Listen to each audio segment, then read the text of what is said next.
நீங்க கால் ஃபார்வர்டிங் சர்வீஸை பயன்படுத்துறீங்கன்னா இந்த வீடியோவை கடைசி வரைக்கும் வாட்ச் பண்ணுங்க. 1990களில் நிறைய பேர் பட்டன் போனை பயன்படுத்திக்கிட்டோம். அந்த டைங்களில் பார்த்தீங்கன்னா பேலன்ஸ் செக் பண்றது, மற்ற சர்வீஸை எனேபிள் பண்றதுக்கு யூஎஸ்எஸ்டி கோடை பயன்படுத்திக்கிட்டோம். அதாங்க அன்ஸ்ட்ரக்சர்ட் சப்ளிமெண்டரி சர்வீஸ் டேட்டாவை பயன்படுத்திக்கிட்டோம்.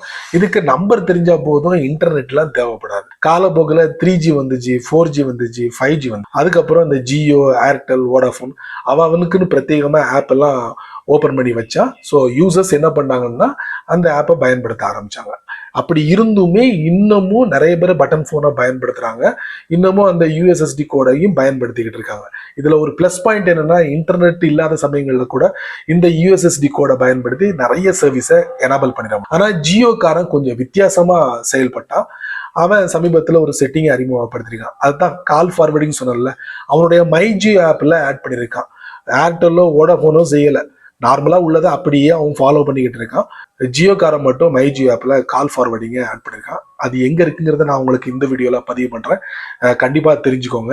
இன்னொரு முக்கியமான விஷயம், இந்த மை ஜியோ ஆப்ல இந்த கால் ஃபார்வர்டிங்கை பயன்படுத்தும் போது அங்க ஒரு ட்விஸ்ட் வச்சிருக்கான், அதையும் கடைசியில் சொல்றேன். ஜியோ யூசர்ஸ் மை ஜியோ ஆப்புக்குள்ள போய் கால் ஃபார்வர்டிங் சர்வீஸை எனேபிள் பண்ணலாம். டாப் ரைட்ல ப்ரொஃபைல் பிக்சர் அதுக்குள்ள போகணும். அதுக்கப்புறம் மொபைல் செட்டிங்ஸ் அதுக்குள்ள போகணும். அதுக்கப்புறம் சர்வீஸ் செட்டிங்ஸ் தட்டுங்க. அதுக்கப்புறம் கீழே கால் ஃபார்வர்டிங் தட்டுங்க. வாய்ஸை ஃபார்வர்ட் பண்ணலாம், வீடியோவும் ஃபார்வர்ட் பண்ணலாம். நான் ஃபார் எக்ஸாம்பிளுக்கு வாய்ஸை சூஸ் பண்றேன். ஒரு இதை நான் சூஸ் பண்றேன், ஆல்வேஸ் ஃபார்வர்ட். சென்டர்ல ஒரு மெசேஜ் வரும், சிம் வெரிஃபிகேஷன் பண்றதுக்கு மஸ்டா மொபைல் டேட்டாவை கனெக்ட் பண்ணிருக்கணும். ப்ரொசீட் வெரிஃபிகேஷன் வெரிஃபைட் ஆகிட்டு எந்த நம்பருக்கு ஃபார்வர்ட் பண்ணணும், continue call forward to number. மேல பச்சை கலர்ல அந்த நம்பர் டிஸ்பிளே ஆயிடுச்சு. இப்போ வேண்டாம்னா இந்த இடத்துக்கு வந்துட்டு தட்டணும். கீழே வேற ஏதாவது நம்பர் கொடுக்கணும்னா அப்டேட் கொடுத்தீங்கன்னா வேற நம்பரை நீங்க மாத்தலாம், இல்லைன்னா டிசேபிள். சென்டர்ல ஒரு மெசேஜ் வரும், எஸ் டிசேபிள். முடிஞ்சுதா?